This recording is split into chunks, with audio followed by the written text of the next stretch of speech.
The Hybrid Soul with Kelly Kinkaid is your destination for music and culture discovery. My guest today is the reason why we do this show. We love to discover talented artists, artists who have a lot going on. You know, with girls, you say you got beauty and brains. Well, we have handsome and brains, soulful singer, just bringing all that he has to us. Welcome to the show, Chase Alexander. How are you today? Thank you. I'm good. How are you? Good, good. Well, as I was preparing for our interview today, I first have to go kudos HBCU alumni. Of I went course. to Jackson State. You Yes, are a ma'am. Morehouse graduate, that just for Yes, your bachelor's. ma'am. I just love your story that's continuing to build. And let's discover you. Yes, ma'am. Congratulations on this project, Real R&B. Thank you. Loving this. I know this is just a continuation for more building your catalog. Mhm. So you are from Macon, Georgia. Yes, ma'am. Yes. So I would love to know your musical influences. Um, I think I have a very church influence when it comes to music. So Uh-huh. I was raised in the church, so I like the Zacardi Cortezes, the Fred Hammonds, the Wall Group, so I feel like I was raised in the church, so that's where a lot of my R&B soulful sound comes from. Right. Right. Yes, ma'am. So in Macon, were you in the choir? Were you the one sitting in the pews just humming like I'm not gonna tell nobody? What was your story? I was in the choir, but I feel like everybody's parents made to be in the choir. So I was in the choir, but everybody, I think I stood out because I could always sing. So Hmm. I would lead the choir. I would do things like that. I would lead Easter service and singing. I would lead the communion. I would do all that. So I was in the Right. church for real. I was deep. I was deep. Right. Well, my question, so from Macon, you migrated after high school and went to Morehouse. Was singing Yes, always in man. your plan? It wasn't. So I played college basketball and baseball first. I went viral my junior year of college at Morehouse, singing an Anthony Hamilton song. I got Yeah. discovered by him. My manager in the JC unfound me. He created a R&B group called No Ego. I got in No Ego. I learned all the how to have an ear for harmony, how the industry works. That didn't work out how we planned it, so I went solo. I started working. I went through arts development for 8 months Hmm. because when I came into the industry, it was just based off strictly talent. So I was just singing just because I knew how to sing. I really didn't. I really was just here because of straight talent. So I put in Yeah. the work this last year, and I'm seeing the fruition now. So that's Okay. really yes, ma'am. So, wow. Okay. Brain, sports, singing. Yes, Uh, ma'am. that's amazing. I love that. Who's your team? Or what's your favorite sport? Uh, it's between basketball and football. It's hard. So I like it's hard. It's Okay. hard, but I'm on Sundays when football's on. I'm watching it, but the playoffs right now, I'm watching basketball. So I'm really a diehard for both of them. So Okay. it's really hard. Okay. I love that. In addition to getting your bachelor's in biology, you went ahead and went and got your master's in nursing. Yes, ma'am. From And Emory University. and from Emory, Yes, and ma'am. all along singing, were you starting, you're a singer-songwriter. Where did you find time to do all of this? Working hard, barely Yeah. sleeping 2 hours a night, doing studio after clinicals, after lab. It was hard, but I knew that it was for me. I knew God wouldn't put me in a position where what I couldn't handle. So Hmm. I wouldn't say that I'm naturally book smart, but school was kind of easy for me because I did do science all throughout high school, all throughout undergrad. So I wouldn't say nurse school is easy, but to me it came kind of easy. So me doing the music thing was just another thing of me using my talents to do both. Right. How are you having fun now? I'm absolutely having fun. Yes, ma'am. Yeah, because I see you all over social media doing your videos. What's the fun part of being an artist right now? I think just creating, just letting people hear me, letting people understand me as a person, as the artist. I like to feel like people can understand me, like they can relate to me, if that makes sense. So I don't want Yeah. to feel like I'm Hollywood, even though I might have a little like it's gonna keep going up as like a status, but I want people to always be able to relate. Like I'm easy reachable, you can reach out, all things like that. I love that. I want to go back to Anthony Hamilton. So the song that you chose to sing, one of his covers was Charlene. Yes, ma'am. How far back do you go with Anthony Hamilton as far as how did you first discover him? So my grandparents, my parents, they old souls. So they used to play the Anthony Hamiltons, the Luther Vandrosses, the who else they used to play? They used to play what's his name? He sing K John, all of them. They used to play everybody. So it comes back from them, really. Yeah. Just in the car going to middle school, going to games, then playing those songs on the weekends whenever. So, what was the conversation did when you got a chance? Anthony heard your rendition of Charlene. Did he Mhm. give you any words of wisdom, just starting out as a new artist in the Um, game? it was just like keep working. Like he sees me, he sees my potential. It Yeah. was that like you're up next type. It was like a lot of people weren't really doing covers back then, so he was like, this is something different. Hmm. So I feel like he was just telling me to work hard, push hard, and when you work hard, to come. And I Yeah. feel like I put in the work after that, and it's really coming to fruition right now for me. I love that. So you put out Real R&B. Yes, ma'am. I see the comments. You have like a poll going on for the cipher, Rid of Me. Yes, ma'am. How did that come together? Just putting together some of my close connections, my close friends in the industry that were up and coming R&B artists that can just flat out sing. So I wanted to come together, put like a male cipher together with the hardest artists that's coming up, and that's why you have Zay, Quintelli, Dan, and Fargo, which is the up and coming hottest things out. Were y'all all in the studio when y'all put that together? Me and Dane were together. Everybody else was sent their verses over. So, but we was on the phone when it was happening. Will we get a chance to see you all perform that? Because that sounds like that's a real vibe. Of course, it might be a tour coming up, maybe. Okay. Yes, ma'am. Okay. I love the single Dive In. Mm-hmm. It's getting a lot of traction. Yes, ma'am. Let's say, how did that come together, that song, writing Um, that? I was sent a beat and I came up with a melody in the shower. Actually, I came up with a melody in the shower. We had Lyrica Anderson in the studio. We had Dane, my manager, and Jason, CG, Christian Gibbs, and they came up with the lyrics. So I put the melody down. They liked it, and they just put the lyrics to it, and then the rest was what it is. That's cool. That's cool. When I look at your catalog, Mhm. go back. This has been the past couple of years have been like really building and putting in that work. I Yes, ma'am. Don't let me go. Like, Yes, how did you ma'am. decide that was the first song that you released like to the masses? I feel like back then I was just ready to release something. I was just like, I've Yeah. never done this.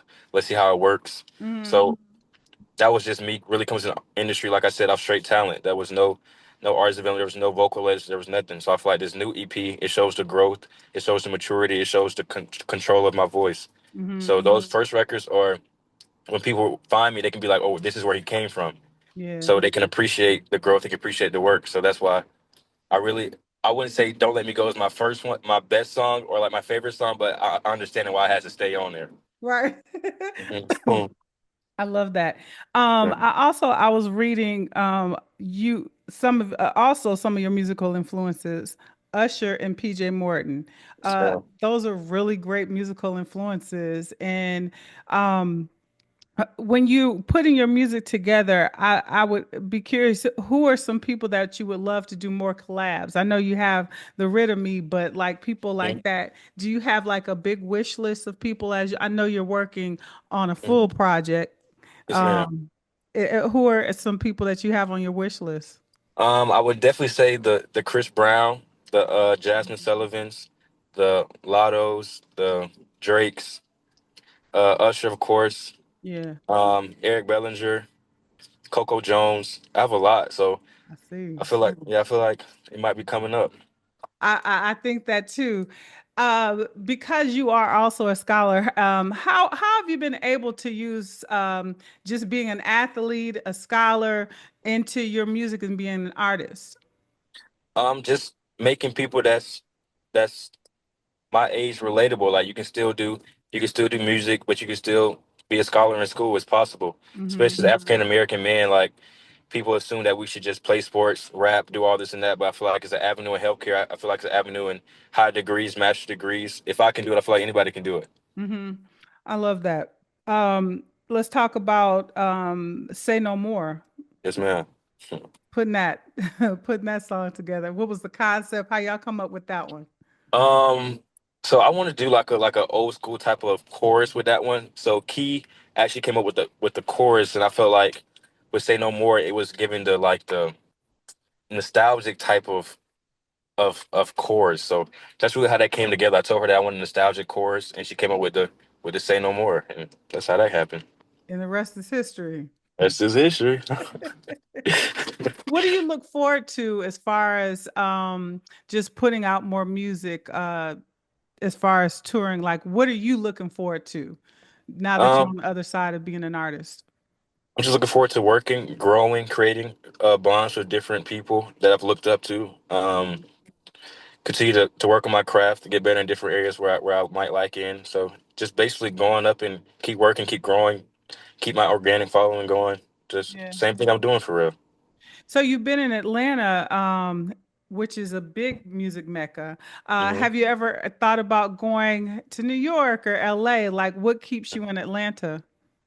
So we have been in New York a few times. We did a couple like some work out there. We're Hmm. going to LA for actually BT weekend where my manager has some stuff set up. So Hmm. I've never worked in LA before like studio, so this is new to me for going to for my first time to LA. So I'm looking forward to that. But as far as New York, we worked in New York a couple times. We've been there actually every month since the start of this year. So That's we've cool. we've been working. So I'm looking forward to BT weekend. I'm looking forward to work with people out there. So Mhm. yeah, I'm excited. Um, let's see, my question, I was listening to just your body of work when we have your first EP that you put out last year, this time last year, Fuck It Up. Mm. One Yes, of ma'am. one. You did that with Carvina. Yes, Who ma'am. is Carvina? She was on the four, so she's on the four that kind of like American Idol with DJ Khaled was the judge. Mm-hmm. Mm-hmm. So I was working with her with a previous writer that wrote one of my previous songs, and we connected in the studio automatically. She said she wanted to work, so we got it together, and everybody Yeah, loved one on one. That was one of my first proud things in the industry. I was proud of that song for sure. absolutely. Mhm. Has there been anything that you didn't know coming as an artist that you've discovered being in the music industry? I didn't know how hard it was. I thought that people just went out there and sung, but it's actually you actually have to put in the work to be successful. It's Yeah. actually it's actually like yeah, it's hard. Yeah. Mhm. Facts. When I talked to you, it seems like I was gonna say, was there any point in just your journey so far that you've felt like, what am I doing? Let me just stick to my nursing. Let me just stick to my job. Not really. I feel like I always keep the faith in God. What God has for me will be for me. I feel like I was made to reach people in different ways with my voice. So I feel like this is what I'm supposed to do. So anytime I feel like something's going wrong, I always look to God, and I feel like it always happens. So it always resorts back to music. So I feel like this is definitely I'm supposed to be at. Yeah, I love that. Because being having your master's in nursing and Mm. coming in health, I relate to that because I also, one of my platforms is just making people more aware of just being healthy, living a healthier lifestyle. You as an artist and a representative in the health industry, what do you want to bring or convey as like someone in the music industry who is very aware of like just people in their health? You know, we used to see different things with Rick Ross, with having a seizure, different people dealing with high blood pressure and diabetes in the entertainment community. Is there anything, do you think that that would be something that you would like to also make awareness of?